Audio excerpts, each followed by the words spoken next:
Hey everybody, and welcome to this week's topic of the week. My name is Alex Bajo, and in front of me I have Joshua Cheatham. For this week's topic of the week, we're going to be discussing something pretty interesting, kind of related to world news. I mean, it's still related to world news, very Yeah, important right now. But we're going to be talking about game theory and the lack of competition in global markets. This has been brought up to us to discuss by one of our viewers. He said that he wanted us to look at how there's kind of like this secret monopolization going on around the world that not many people know about. But people may know about it, but aren't fully aware of how monopolized yeah, this world is sometimes. And we believe that this would be a good topic of the week to discuss that with you all. Um, absolutely. so I wanted to discuss first, before we get into the nitty gritty of game theory and the lack of competition is, I want you, all the viewers, to take a look at all the products you own. All of them. They're all either from Apple, Procter& and Gamble, Microsoft. Everything you bought is from Amazon. You name it, it's probably from one of those top name brands. Yep. All of these companies practically control the market in the United States and are major leaders at the global scale as well. There's been this divide between small and large companies, and it's massive. And the ability for small companies to compete with all these large corporations is becoming increasingly harder. So, yeah. Dude, I I've like this has been something that I've been looking at because when you remember learning in like high school, like probably sophomore year about monopolies, Yeah. like from the like US history in like the 1800s after they broke up like Standard Oil, Vanderbilt, JP Yeah. Morgan. And you're like, that's great. Government's doing thing. Teddy Roosevelt, champion of breaking up monopolies. And then you look at today and you go, we have taken like 30 steps backwards. We're back where we were back in the Completely back. And it we're didn't back in work. the industrial age and the industrial revolution. We're back where we were. It It's worse. Yeah, you're right. is even worse. And I can, you don't even know sometimes like, Yeah. who owns stuff. Like, here's an interesting one that I just found out. Um, anyone know who Darden Restaurants is?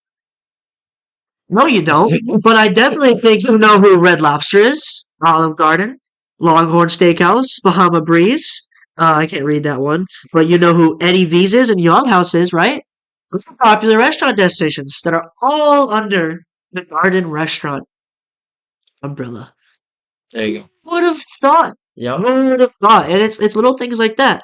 Or there was another one. Let's look at Comcast Corporation, CNBC, Universal, NBC, Sprout, Universal Music, Bravo, Oxygen, Daily Candy, Local Media, me, Sci-Fi, Dial, USA Network, NBC News Network. And there's more. I'm not even reading all of them. I don't know these are the brands. Yeah. And so there is no competition at all And it's anymore. hard to. Yeah. Like you don't realize it. It's just not there anymore. Yep. It's all under one company. Right. J.M. Smucker's company. Smucker's, Jif, Folgers, Life is Good, Dunkin' Donuts. I did not know Dunkin' Donuts was owned by somebody else. Hungry Jack, Magnolia. Trying to think of other popular brands here. Red River, Dickinson's. That's the only ones that I would know. But like Pillsbury, there's Kraft. I'm looking at Kraft. Lunchables. We got Lunchables, Triscuit, Prince, Kool-Aid, Chips Ahoy, Oreo, Ritz, Capri Sun. All of your favorite brands are not on their own. They're owned by the larger corporations. And by one of them. About one, yeah. By one that control all of them. And each is I'm gonna use proxy corporation where they have like a proxy CEO and a proxy presidents and proxy boards. Yep. But guess what? They all report to one at the end of the day. All their profits go up to in the terms of Kraft, Robert Kraft, whom is worth $8 billion and also the owner of the New England Patriots. Right. And and we're not saying that large corporations, we need to like ban them all and stop them. Like they have started their in some point in time they've started their company, they've took that risk and they've built it up and they've skilled it up to this point.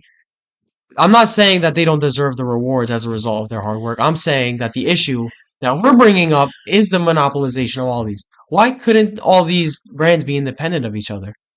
Like, what? Why does one person have to own all of these? That's what we're saying. Yeah. That's our problem here, is that the Mhm. monopolization. It doesn't encourage competition. No. Now I got to compete with, if I want to start my own food brand, I got to compete with someone that dominates every single store in the country, can pay their way to access to any store really to put their products on there. Yep.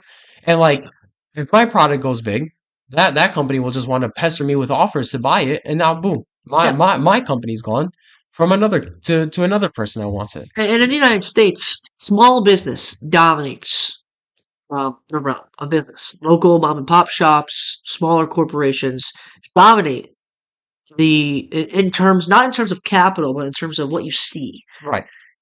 But let's say you'd start this mom and pop business, goes into the market of a bigger corporation, and it starts to dominate. Well, this corporation, let's say you start another cookie brand, and you're looking at Kraft or Smuckers, who have billions and billions of dollars. They're going to come up to you with this offer. It's going to be some offer you can't refuse. Like, okay, like we're making, let's say, 200 million a year. We're doing great. But they're going to come to you and be like, all right, we'll offer you 2 billion. Are you going to say, look, let's be real here. Are most people going to say no to that? I personally know that if someone offered me $2 billion for a business that's making 200 million, then I'm not saying no, personally. Yeah. That could be depending on the business I start too, how passionate I am about it. But even the most passionate business owners in the world have sold to bigger companies. Of Um, their irresistible offers. Irresistible offers. I mean, Amazon bought Ring for 1.5 billion. Amazon bought Roomba for 1.7 billion dollars. Do you really think Roomba was doing $1 billion in profit? Not until Amazon bought it. You can't refuse that offer. You can't, and So that's much and that's money. one of the most unfortunate things is that they have so much money from constantly buying out these companies, and that they remake their money, and they're going to keep buying and buying and buying because they know they can turn that revenue around with the money they have. They have the human resources. They have the actual physical resources they need to build up any company they buy out and make out their money again. But Capital. they have everything they need, and this is why there's this monopolization going.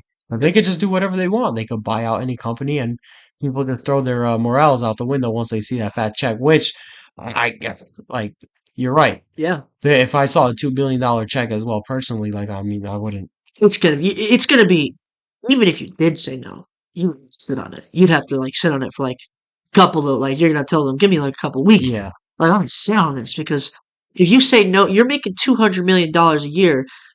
Hypothetically, you're not taking home all 200 million, because you have to pay out your workers and costs and stuff. You're probably taking home, let's say, like 10, 5 if you're the CEO or president of the company. They're offering you 2 billion because in most cases, what they do is they don't buy you out and fire all the workers. They take all the workers and buy you personally out, and then you step aside. Yep. So you're out of the You could picture. either step aside, or what they'll do is they'll just put you in a position where you do make a couple like million a year as like Yeah, a CEO of that company, but you're really an employee of one person. yeah, Amazon or Yeah. Kraft or Smuckers or But you're still whatever. making a couple million regardless. Yeah, you're gonna do great, but yeah, this is a It's big just like problem. it's just not yours anymore, Yeah, this is a technically. bigger issue in the future because these companies are so huge, and not just these companies too, hedge funds and capital firms like BlackRock, like Charles Schwab. Because this isn't even just industry in terms of product. We're talking real estate. Charles Schwab, what is Schwab? One of the big capital firms I remember, like over the summer, invested like $2 billion into real estate in this country. $2 billion. Do you understand the scope of $2 billion worth of real estate? That is hundreds of thousands of tenants they can put on rents Right. and make instant cash flow. And now, yes, I get it. Not everyone pays rent, but I don't think they're going to be stupid enough to buy in places where people aren't going to do that. They're going to buy in places like Florida, where they're going down to retire. They're going to take their cash flow, or in Texas, in the big outside of the new big cities that they're making in Dallas and Houston. there's a lot of rich people moving in there because Right. they're beautiful cities and they're safe. The suburbs are just being built up to be nice, beautiful places. It's like they're not stupid, and so there's not just a monopoly in terms of your everyday products, but we're talking now real estate where they're coming in and just they're buying everything. Yep. And just to go off of that, Amazon kind of does the same thing. Whenever you have a product that you're selling online, so if a person tries to sell something on Amazon, right? So I wanna go to the retail part of this because you brought up the housing side of things and how that's being monopolized. But even trying to sell things online is also being monopolized. If you try to sell something online, Amazon will literally undercut you if it's hot, right? Yeah, And they will call it Amazon Basics, and they will undercut any successful manufacturers. And some might argue that this is Amazon engaged in competition, but they're literally just undercutting manufacturers that do this for a living. So how is this really competition? it's not fair It's competition. not fair competition. It's competition, but it's just unfair. Plus they also make 15% with FBA fees. Yeah, So what for those who don't know, FBA is a service that Amazon offers that fulfills everything for you from shipping to delivering everything. yeah, So they take 15% of what you made for to fulfill to kind of pay for like the services that Amazon offers for you to sell your product. So yeah. it's just and plus if it does really well, you remember that instance where there was this one guy that was selling tripods or whatever it was online, Yep. and Amazon literally banned him and Sold their own version. sold their own version and made million I Yeah, don't even know millions probably of dollars. billions to be Yeah. honest. So it's just like this is what I'm talking about monopolization. Yeah, and this has future implications because the more powerful they get, the less say we have in product pricing because they technically dominate the market They can't. in Yeah. every aspect. And so if we want to get, let's say, cookies, I'm going to go back to the cookie example. We want, I want Chips Ahoy cookies, and I love Chips Ahoy, but Oreo is also very good. And Oreo is not doing so hot, but Chips Ahoy is doing hot. It doesn't matter. Oreo's not going to lower its prices to compete because they're getting the benefits of Chips Ahoy. Right. It doesn't matter. And they're getting the benefits of Oreo in general. They're both Yep. combined. They're both under Kraft. What does it matter that they lower the price of one and raise the price of another? It's still under them. Doesn't matter. Now, Yeah. compared to if Oreos and Chips Ahoy were separate entities, then they would engage in price competition. And I get low Chips Ahoy with low Oreo prices. Exactly. Correct. Yeah. If Chips Ahoy was larger, Oreo would undercut them. I'd Yeah. buy my Oreos. I'd buy Oreos. They're both Yeah. great. I'd buy Oreos. But now Chips Ahoy has no choice but to either make a new cookie flavor, undercut Oreos, or whatever it is. Now I want to go back to Chips Ahoy and try their new product, or buy something from them because they're and there's going to be a third cookie seller. Yeah. Now they want to get in on it. Remember, And this is what drives competition. This is what Exactly. drives low prices. When you have one person controlling, they could do whatever they want with the prices. It's very few against like if there were like 10 different cookie brands versus one. Yeah, exactly. And remember, these are just basic competition terms that we're bringing up and capitalism terms. It's just the basics. It doesn't even get into like the nitty gritty of supply and demand and how they can just like what OPEC's doing in the oil market is how they can just snap their fingers and say, "Oh, we're not going to put out as many barrels this year." These companies can do that if they feel like it, and I'm sure the food industries want to do that. But let's look at That's a fantastic example though. yeah, OPEC, exactly. the OPEC example. Let's look at Procter and Gamble products. Let's say one day they're just selling too many paper towels, Bounty paper towels, and they said, "All right, we're going to cut back." They own Shortage. They own Charmin Ultra Strong. They own Bounty. They own Loves. They own what's another one? I think there's only three on the market to be honest. There's a couple other like lower brand ones, Right. but it's like they take that out. There's like, oh, we have a shortage. Let's just say they can't just do it. They can just do it on their own time. Yep. They just say we're going to pull some things out of the market to raise prices. Yep. And we're not saying that this is a direct. Well, how do I say this? It's part and due because of. Well, this is gonna be a heated one. Yeah. Unregulated capitalism. I am a sucker for capitalism. Me too. I love capitalism. We need more competition. I'm saying that because we have unregulated it, the government has not stepped in where it needs to be. I'm not. Yes, I agree. I am totally against government intervention. Only in the cases of monopolization And can the protecting government. the American consumer. That's when I believe the government should step in. All Exactly. these companies are buying out these products, and the government has just left it unnoticed. And everyone wonders why prices are skyrocketing. It's because like 6 or 7 companies own everything. Yeah, exactly. There's no like And so, and this is what they also do when like a crisis comes along, like Russia, Ukraine, like COVID. They're just like, oh, we gotta raise prices yeah. because of this crisis. It's like, no, you don't. No, you don't. You have billions, if not, in some cases, trillions of dollars in the global market. You don't have to do it. You don't have to raise prices, at least to the degree that they do. Because here's a big thing for me. Let's look at Apple, for example. Samsung, I could go out and get, and I hate Samsung, by the way. I can't understand how to use their phones. Some of them are bad phones. I just don't know how to use it. I'm an Apple person for life. But Samsung, I could go get a brand new Samsung Galaxy S23. S23, brand new. Same size, if not bigger than our iPhones. And I have the Pro Max, 13 Pro Max, for $789. Do you know how much a brand new iPhone 14 Pro Max costs? Oh, minimum of 1,099. Minimum. That's just probably for the iPhone 14. The iPhone 13 Pro Max. I spent $1,300 on that. Right. $1,300 on a phone. It doesn't even include the service or anything else with it, or AirPods, or charger. It doesn't record, but I don't get the block. If I want to get Apple Gaming services, I gotta pay a fee. If I want to get extra gigabytes, I gotta pay a fee. What am I paying $1,300 for? Well, I'm paying for the brand. I'm paying because they dominate the You're global paying it market. exactly. You're just paying it just to have it, but then Yeah, everything else that comes after is just like, is well, Apple the most innovative phone we've ever seen? Yes. Is it the greatest product on the market?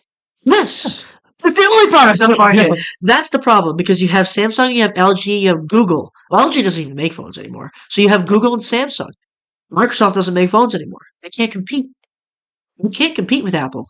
Samsung is barely competing with Apple. Samsung competes with Apple because they make TVs and furniture and appliances, and they also dominate other markets. right, And Google is Google. Of course, they're going to dominate. They'll be all right, even if their phone sucks. They'll be okay.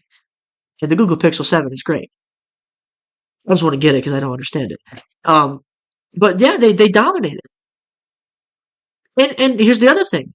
99% of Apple users, including myself, and I don't know about you, but myself, ain't buying the Samsung phone in my lifetime.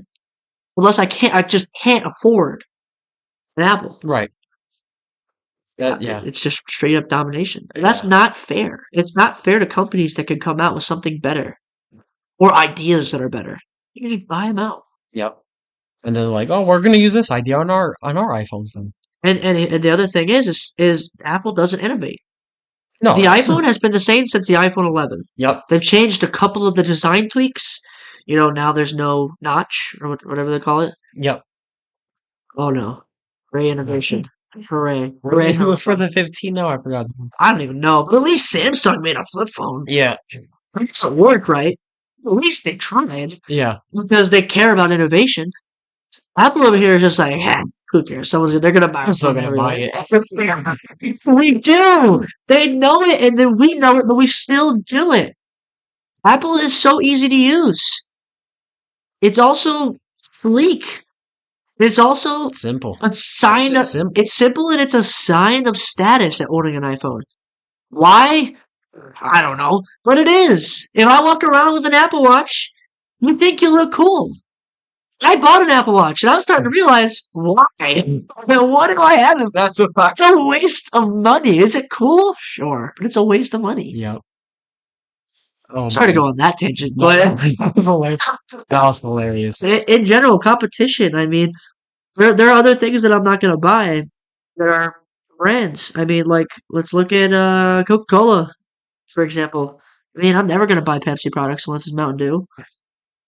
Um, Sprite is just superior, Yep. in my opinion. Fanta, Dasani water. Everyone has Dasani water. I don't even know who owns Poland Springs. I don't I don't even know. know. I want to know. It's under someone. It's under somebody. Um, or Disney's a big one. Oh my God. They own Fox News. They own No. Star Wars. They own Marvel.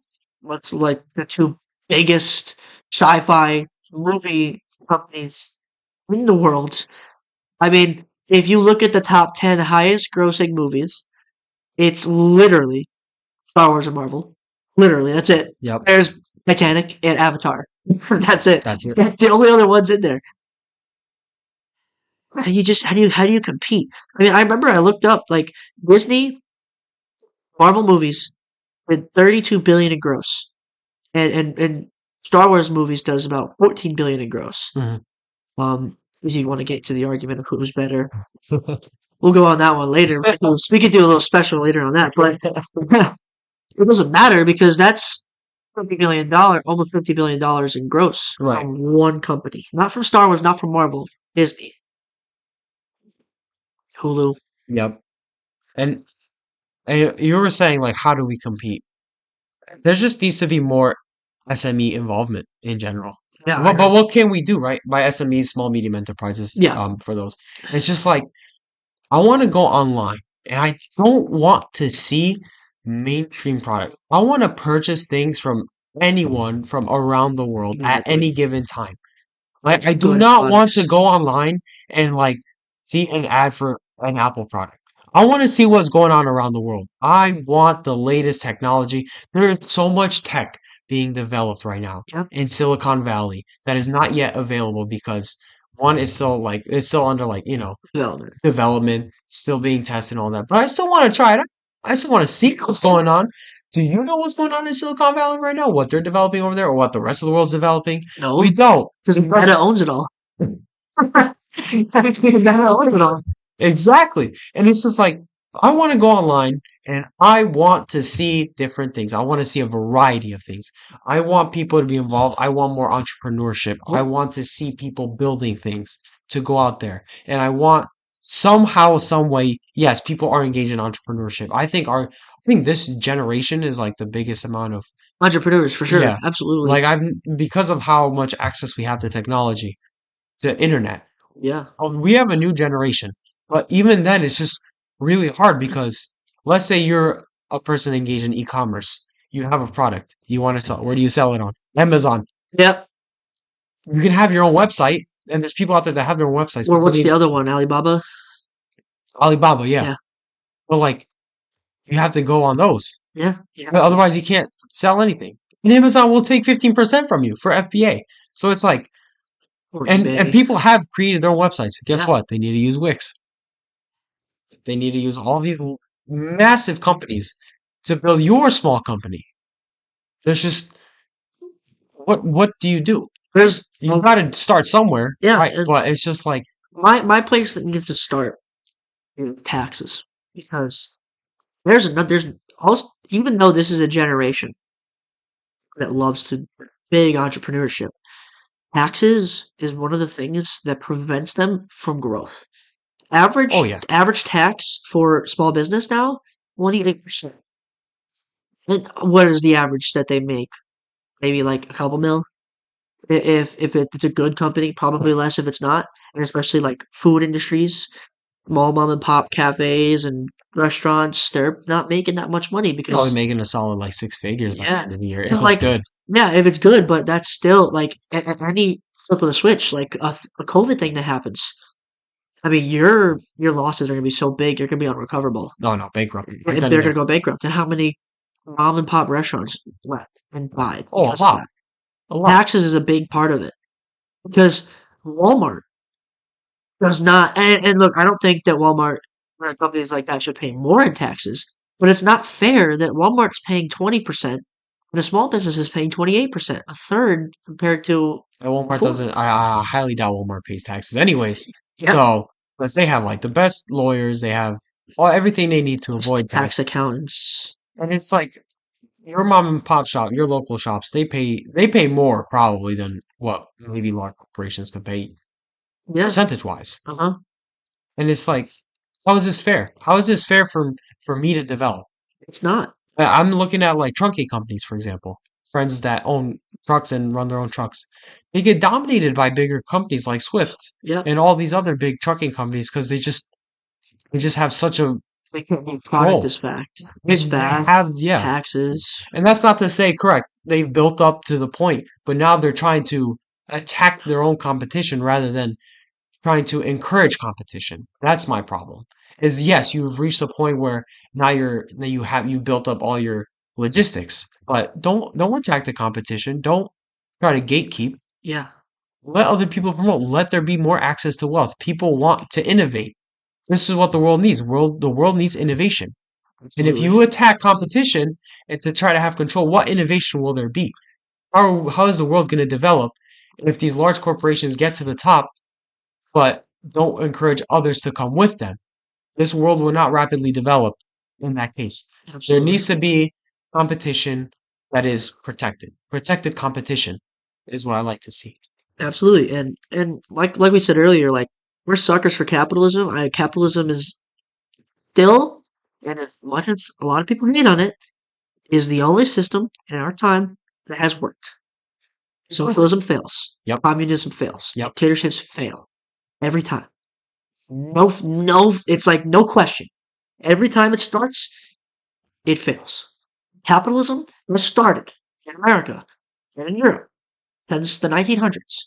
And has the UK failed? No. Has the United States failed? No.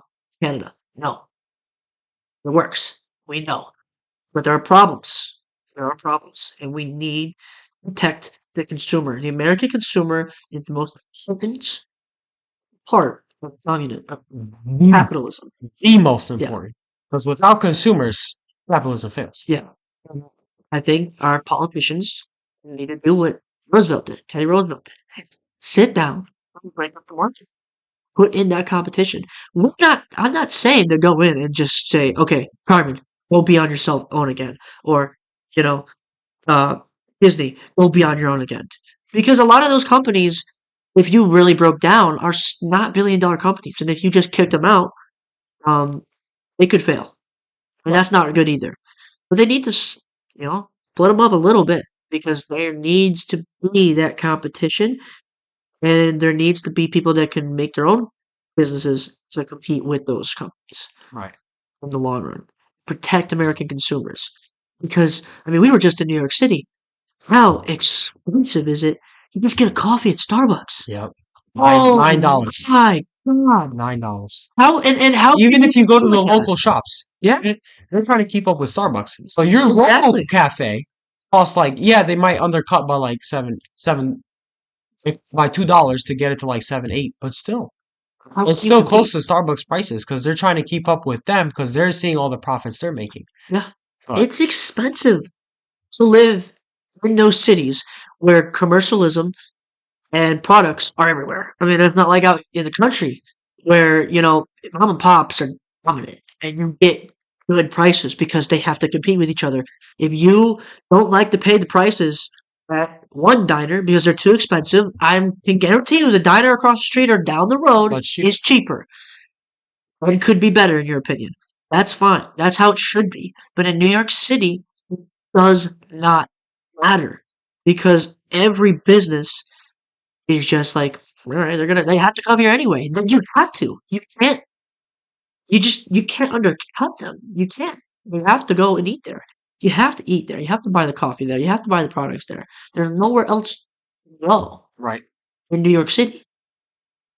There just isn't because there's so many of them. Yeah. There's so many. You pick and choose.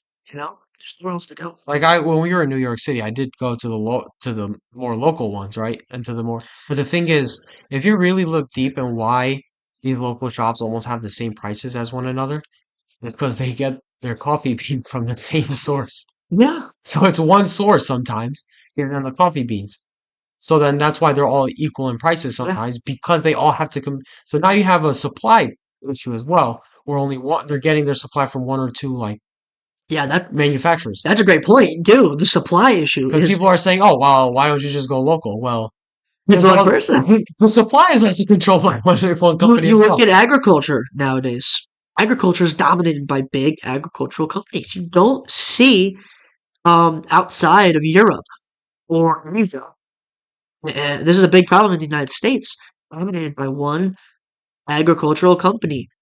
Farmers who sell cattle, dominated by larger corporations that buy cattle. Like, what was it, Microsoft? And Bill Gates? How much land did he buy up for like in the Midwest for like cattle and farming and agriculture? Not sure. A lot. I know it was a lot That's a lot. because he knows that's the future. Right. And that those farmers, who most of them are extremely poor, we do not help our farmers. They're not going to say no to a million. They're not Right. poor, and they know it's a way out for them. So now the farming industry is dominated. Where do you get your cattle from? The same person. Where do you get your grain from? The The same same person. person. Your eggs, your chickens, your pigs, your fruits, your Person. vegetables, All the same all the person. same person. And if you want to be your own supplier, well, they'll still go to the same person because you're Right. not quote unquote trusted. Because you're like, oh, you're new, but he has Yeah. he has a reputable name. So It's different in California and the East, like the West Coast and the East Coast, because those are wealthy areas. There's going to be diversification in farmers, but the Midwest is predominantly dominated by big industry because they're poor right. out there. They're Yep. poor farmers. So they're not going to say no to a couple $1 million. They're just not. And it's a sad reality of life. Um, Yep. this is a tough one because This is very the tough. federal government is not doing its job, which is protecting the American consumer. And you say that, we say that our job is to protect against foreign and domestic. Government's job is to protect against foreign and domestic, whatever, people. Well, I'm going to say this now that these companies are domestic. What's the freaking word? Domestic. No, I don't know. I don't know. They're domestic, like rivals. They're people who are undermining and going against what we could be protected by, which is that is the federal government's job, is to protect us from Right. those kind of things. Yeah. I think the only way we can solve all this is through networks. You need to be, if you're a small business, you need to have a bigger network than what's in your domestic market. Yeah. You need to have access to the entire global market. If you're a small job, if you're a small agriculture business trying to compete with your large local domestic market, because it's just impossible. You need a new way to get out there. I mean, let's look more globally, right? Let's say you are a person in Africa and you want to start selling, I don't know, you have a mine in Africa. You're going to get bought out by either the Chinese or the United States. Yep. That's like you just want to be independent. You want to be a part of the global market. One, you're probably going to be bought out. Or two, you don't have access to the global market, so you need to rely on a bigger company to get you that network to sell whatever you're selling. It could be like coal, oil, or lithium, or whatever it is. Yeah. So there's just no network. So, And to create that network takes time. It takes patience. And yes, those who have built large corporations have started from zero to get to there, but it's still like they try to eliminate that ability to network so that they can stay in control. yeah, it's not that it's like a blame on these big corporations because, like you said, They started they somewhere, did their due and that's diligence. fair. They have done their work, but it's just not fair that they want to cut me out of the game. Yeah. Like this whole thing is a part of just like one big game theory, and I know we didn't talk about it much, but for those who don't understand what it is, game theory is essentially a theoretical social framework that kind of explains the strategic behaviors for self gain. And what we talked about throughout this entire episode was self gain, defined as economic gain and profit. Yeah. So you are the business owner, you want to make money, you need to strategize to compete with other SMEs around you and find ways to attack larger corporations. This can be done by creating a new product or undercutting a product, the cost of a product as well. There's a few ways you can play the game, which is through co-op or non-co-op games, zero sum or non-zero sum, and simultaneous move and sequential move based games. So this is kind of like a very surface level understanding of game theory, but we went from going from not it was a non-cooperative game, but it was also a non-zero sum game. Right now, it's kind of just like the game of self gain right now, and the game theory now is basically get to the top and make sure competition doesn't attack me, rather Hmm. than I'm gonna get to the top and I'm gonna keep going because I'm not sure if there's gonna be these smaller SMEs trying to innovate to catch up to me. They're trying to block you. So this went from being a co-op game to a non-co-op game and is complete zero sum. Hmm. This is I what it agree. is. Yeah, and here's also one thing.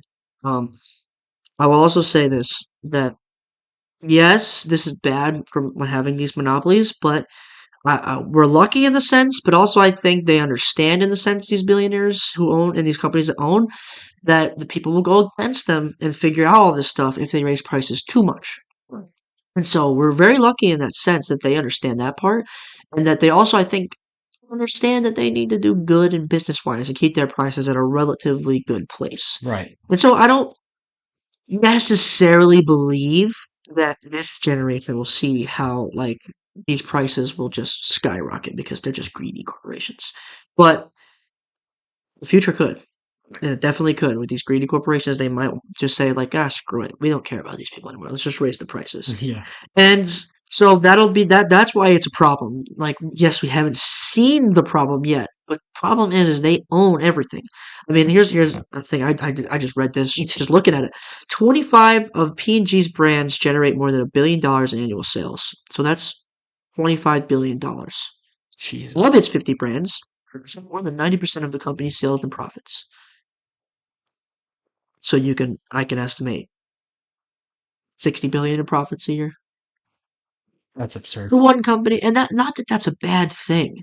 Like I'm not saying that's a bad thing because what does P&G provide? Lots of good things. Procter& Gamble provides so many good things. They have them all, but again, there's no competition. Yeah, there's no It's just like, competition. It's the yes, it's a problem. good thing, good for them. They've built their way from day one to where they are now, but there's no competition. You can't compete with that. It's so hard to And it's compete. not like they even just dominate like one specific market. It's multiple markets. I mean, IAMS, they're the biggest food market in the United States. Pampers, biggest diaper market. Loves, the biggest children's toiletry. Bounty, the biggest what do you call it? Paper towel market. Carmen, the biggest toilet paper market. Cascade and Tide. Cascade is the biggest dishwasher market. Tide is the biggest what do you call it? Markets. Laundry detergent market. So it's not even one singular market that Procter and Gamble owns and dominates. Multiple markets that they completely dominate. And that's really not good. Yep. Because what you think is just dominating one is dominating multiple. I mean, Kraft dominates the cookie market, Chips Ahoy and Oreos. I mean, let's be real here, people. How many people buy Oreos? Everybody. Yep. How many people buy Chips Ahoy? Everybody. I freaking love I Chips love Ahoy. They're it's the Hoy Chewy. so good. You chewy or hard? Chewy, absolutely every day. All right, we're good. Yeah, That's it. Podcast over. yeah. Capri Sun. Does anybody buy any other juice when you were a kid? No, I bought everyone when you were at when you were at summer camp. Capri Sun was there. Kool-Aid. Everyone eats Kool-Aid. Toblerone, probably the most popular chocolate company besides Hershey's. Right. Cheese Whiz, Ritz, Kraft mac and cheese. You're either a Kraft mac and cheese or an Auntie Anne's. Everyone knows. Everyone knows that. Yep. So it's like they don't just dominate one singular market. They dominate a lot. One can target all. Yeah, and that's a really bad thing. Like I had no idea Smucker's on Dunkin' Donuts. I didn't know that until you. No I idea. thought Dunkin' Donuts was its own entity And until you so told me that. now you know that Starbucks is the dominant company on the market, and Smucker's is just like, yeah, we'll stick our finger in there. Yep. And they got a pretty big one because Dunkin's not no small company. They're the largest coffee company in New England. Yeah, So many problems I with it. know. It might not be a problem now, but I'm sure it will blow up sometime soon. It'll explode. It'll explode. People will wake up to the realization. Hopefully. Hopefully, our generation will, as we are the new kind of like massive amount of entrepreneurs and want to seek the entrepreneurial path, we'll wake up and see like there is a dominance right now at the higher level that we have to deal with and attack with. But we can't because we're your average small medium enterprise. Yeah, BlackRock, hedge fund, Oh God, an investment firm, is technically speaking the owner. the fourth largest GDP in the world. If they were their own If they were their own country. company, if they were their own country. The United States with 24 trillion, China at 17 trillion, the EU at 14 trillion, and they are at 10 trillion. I mean, they could buy out Germany if they felt like it. If Germany were a company, they could buy out Germany. And We'll leave that for you. how huge is Germany? And we'll leave that. Yeah, And that's how we're going to end this podcast. Think about that, everybody. ponder on that one. Yes, So this kind of wraps up this week's topic of the week. I hope you guys enjoyed this one, and yeah, we wanted to take a different spin on this and show you that there's a little bit of a lack of competition in global markets today, but that's not to discourage any new entrepreneurs out there. absolutely Keep not. doing what you're doing. You will make it, even if you don't get to attack those large corporations. You can still make a difference, Absolutely. regardless. And if you're in it for the money, you'll get the money. Just keep at it. Yep. Grind. So, other than that, thank you all for listening, and we'll see you in the next one. All right.